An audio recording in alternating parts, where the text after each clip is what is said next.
Hello dear students, welcome back to organise knowledge channel. और आज की जो वीडियो है उसमें हम डिस्कस करेंगे worksheet number 98 for class 9th। विषय हिंदी है और ये वर्कशीट आपके लिए 25 फरवरी 2022 के लिए शेड्यूल की गई है।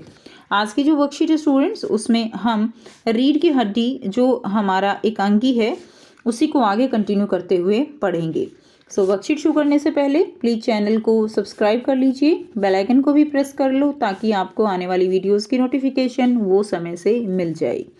सो देखिए क्या दिया गया है आज की वर्कशीट में। तो स्टूडेंट्स, हमने जो है अभी तक पढ़ा था कि गोपाल प्रसाद और उसका बेटा शंकर वो उमा को देखने के लिए आते हैं, लेकिन उनको पढ़ी लिखी लड़की वो नहीं चाहिए। इसलिए राम स्वरूप जी यानी उमा के पिता वो जो है उनसे झूठ बोलते हैं कि लड़की केवल मैट्रिक पास है। लेकिन गोपाल प्रसाद और उसका बेटा शंकर वो उमा को केवल एक वस्तु समझकर उसका सौदा करना चाहते हैं। उसके लिए लड़की की भावनाएं और लड़की की अपनी जो एक सेल्फ रिस्पेक्ट होती है उसका कोई मैटर नहीं है। अब यहाँ पर एकांकी है, एकांकी यानी एक ही अंक में खत्म होने वाला नाटक, यानी एक ही सीन में खत्म होने वाला नाटक, उसको हम एकांकी कहते हैं। तो हमने देखा था कि अब जो राम स्वरूप हैं वो पान जो है पान की तस्तरी मंगवाते हैं और उमा को आने के लिए एक तरह से कहते हैं। ठीक है, तो अब उमा जो है वो आती है। अब गोपाल प्रसाद जो है वो उनसे कई तरह के क्वेश्चन पूछते हैं, लेकिन उन सभी का उत्तर कौन देता है? उन सभी का उत्तर राम स्वरूप जी जो है वो देने लगते हैं। तब गोपाल प्रसाद को जो है लगता है कि भाई ये क्यों नहीं बोल रही है, तो वो बड़ी रूखी ही आवाज़ में, रूखी सी आवाज़ यानी ऐसे थोड़ा सा नाराज़ होते हुए वो कहते हैं, गोपाल प्रसाद जी जरा इसे भी तो मुंह खोलना चाहिए, यानी जरा इसे भी तो बोलने दो, इसे भी तो मुंह खोलना चाहिए। यानी एक देखिए आप मतलब सोच के देखिए कि किस तरह की मानसिकता है उन लोगों की। वो लड़की को कुछ समझ ही नहीं रहे हैं, ठीक है, कि जरा इसे भी तो मुंह खोलना चाहिए, यानी इसको भी तो बोलना चाहिए। ये एक तरह से वो यहाँ पे कहना चाह रहे हैं। राम स्वरूप, उमा देखो आप क्या कह रहे हैं, जवाब दो ने। तो अब राम स्वरूप जो है वो उमा को कहते हैं कि देखो बेटा ये क्या पूछ रहे हैं, तुम जवाब दो। उमा हल्की लेकिन मजबूत आवाज में, यानी एक आप कह सकते हो कि धीरे बोलती है लेकिन कॉन्फिडेंस के साथ बोलती है। क्या जवाब दूं बाबूजी? जब कुर्सी मेज बिकती है तब दुकानदार कुर्सी मेज से कुछ नहीं पूछता, सिर्फ खरीदार को दिखला देता है, पसंद आ गई तो अच्छा है वरना। तो अब यानी उमा जो है बहुत देर से उनकी बातें भी सुन रही होगी, ऑब्वियसली घर में जब ऐसे आए हुए हैं तो जो है वो बातें भी सुनी ही जा रही होंगी। उसको वो ऑलरेडी वो बहुत ज़्यादा क्या थी, गुस्से में थी। तो अब वो और ज़्यादा जो बेइज्जती है अपनी वो बर्दाश्त नहीं कर पा रही है और वो सीधा जवाब देती है कि जब कुर्सी मेज बिकती है, यानी उन्होंने क्या कहा, उन्होंने एक वस्तु कहा, सौदा कहा कि सौदे की बात कर ली जाए, बिजनेस की बात कर ली जाए। तो उसी चीज को याद करते हुए उमा यहाँ पे कहती है कि जब कुर्सी मेज बिकती है तब दुकानदार कुर्सी मेज से कुछ नहीं पूछता, सिर्फ उसको दिखला देता है कि पसंद आ गई तो ठीक है वरना उसको छोड़ दो।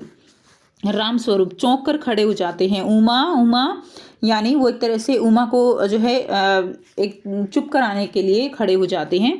उमा अब मुझे कह लेने दीजिए बाबूजी, ये जो महारथ मेरे खरीदार बनकर आए हैं इनसे जरा पूछिए कि क्या लड़कियों का दिल नहीं होता, क्या उनके चोट नहीं लगती, क्या बेबस भेड़ बकरियां हैं जिन्हें कसाई अच्छी तरह देखभाल कर, यानी अब वो उसका जो अंदर का सारा जो गुस्सा है वो फूट पड़ता है। ठीक है, और वो उनसे जो है इस तरह से बात करती है कि ये जो मुझे खरीदने के लिए आए हैं इनसे जरा पूछो ये बातें कि क्या लड़कियां भेड़ बकरियां हैं। ठीक है, गोपाल प्रसाद ताव में आकर, ताव का मतलब क्या होता है, गुस्से में आकर। बाबू राम स्वरूप आपने मेरी इज्जत उतारने के लिए मुझे यहाँ बुलाया था? उमा तेज आवाज में, जी हाँ, और हमारी बेइज्जती नहीं होती जो आप इतनी देर से नाप तोल कर रहे हैं?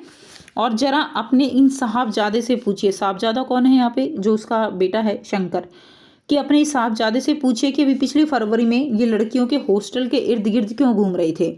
ठीक है, यानी यहाँ पर अब जो उमा है वो जो उनका बेटा है शंकर उसके चरित्र पर भी क्या उठा रही है, उंगली उठा रही है। ठीक है, क्योंकि उसने जो उनका लड़का है वो लड़कियों के हॉस्टल के आसपास देखा होगा और वहाँ से कैसे भगाए गए थे। शंकर बाबूजी चलिए। ठीक है, अब शंकर जो है वो कहता है बाबूजी यहाँ से चलिए। गोपाल प्रसाद लड़कियों के हॉस्टल में, क्या तुम कॉलेज में पढ़ी हो? राम स्वरूप अब बिल्कुल चुप हो जाता है। ठीक है, यानी उसको लग गया था कि अब सौदा बिगड़ चुका है। उमा जी हाँ, कॉलेज में पढ़ी हूँ, मैंने बीए किया है, कोई पाप नहीं किया, कोई चोरी नहीं की और न ही आपकी पुत्र की तरह ताक झांक कर कायरता दिखाई है। ठीक है, मुझे अपनी इज्जत अपने मान का ख्याल तो है, लेकिन इनसे पूछिए कि ये किस तरह नौकरां पैरों पड़कर जो है अपना मुंह छिपाकर भागे थे, कि ये किस तरह से जो है अपना मुंह छिपाकर वहां से भागे थे जब ये पकड़े गए थे। राम स्वरूप, उमा, ठीक है, राम स्वरूप जो है वो एक तरह से अपनी बेटी को चुप कराते हैं। गोपाल प्रसाद खड़े होकर गुस्से में बस हो चुका, बाबू राम स्वरूप आपने मेरे साथ दगा किया है। दगा का मतलब क्या है, आपने मेरे साथ धोखा किया है। आपकी लड़की बीए पास है और आपने मुझसे कहा था कि सिर्फ मैट्रिक तक पढ़ी है। मैट्रिक का मतलब केवल 10th पास है। लाइए मेरी छड़ी कहाँ है, छड़ी जो उन्होंने साइड में रखवा दी थी जिसके सहारे वो चल रहे थे। मैं चलता हूँ, बेंत ढूंढ कर उठाते हैं। बेंत यानी वो लकड़ी जो होती है जिसके सहारे चलते हैं। बीए पास, उफ गजब हो जाता, यानी अगर वो शादी हो जाती और वो लड़की पसंद कर जाते तो गजब हो जाता। ठीक है, उनके लिए जो है बहुत बड़ी जो ये बात हो जाती कि बीए पास उनके घर में बहू आ गई। झूठ का भी कुछ ठिकाना है, आओ बेटे चलो, इस तरह से बातें होती हैं। उमा दरवाजे की ओर बढ़ते हैं। जी हाँ जाइए, ज़रूर चले जाइए, लेकिन घर जाकर ज़रा यह पता लगाइएगा कि आपके लाडले बेटे की रीढ़ की हड्डी भी है या नहीं, यानी बैकबोन। अब यहाँ पे उमा जो है वो उनको जाते जाते यही कहती है कि ये पता लगाइएगा कि आपके बेटे की रीढ़ की हड्डी है भी या नहीं। अब यहाँ पे उमा ने व्यंग्य किया है, व्यंग्यात्मक भाषा का प्रयोग करते हुए उमा ने कहा है कि जो उनके बेटा है शंकर उसकी बैकबोन है भी या नहीं।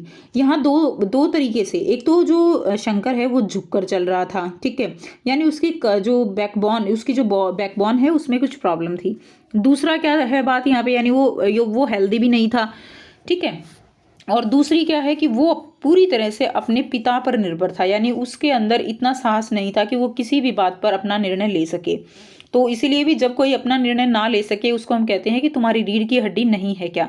तो यहाँ पर एक तरह से मुहावरे का प्रयोग किया गया है कि उनके बेटे की रीढ़ की हड्डी नहीं है, ठीक है। अब एक तो वो अपना जो चरित्र है वो नहीं देख रहा है, अपनी जो उसकी जो स्थिति है वो नहीं देखी जा रही है, लेकिन उसको लड़की बहुत अच्छी बिना पढ़ी लिखी और सुंदर चाहिए, ठीक है। लड़की सुंदर भी होनी चाहिए लेकिन पढ़ी लिखी ना हो।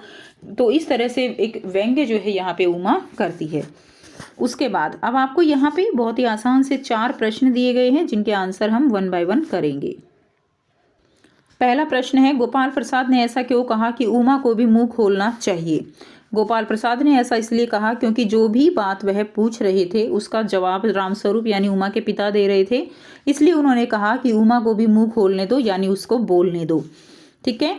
उसके बाद नेक्स्ट देखिए, प्रश्न 2 है, घर जाकर जरा यह पता लगाइएगा कि आपके लाडले बेटे की रीढ़ की हड्डी भी है या नहीं, यानी बैकबोन। उमा ने यह कथन क्यों कहा।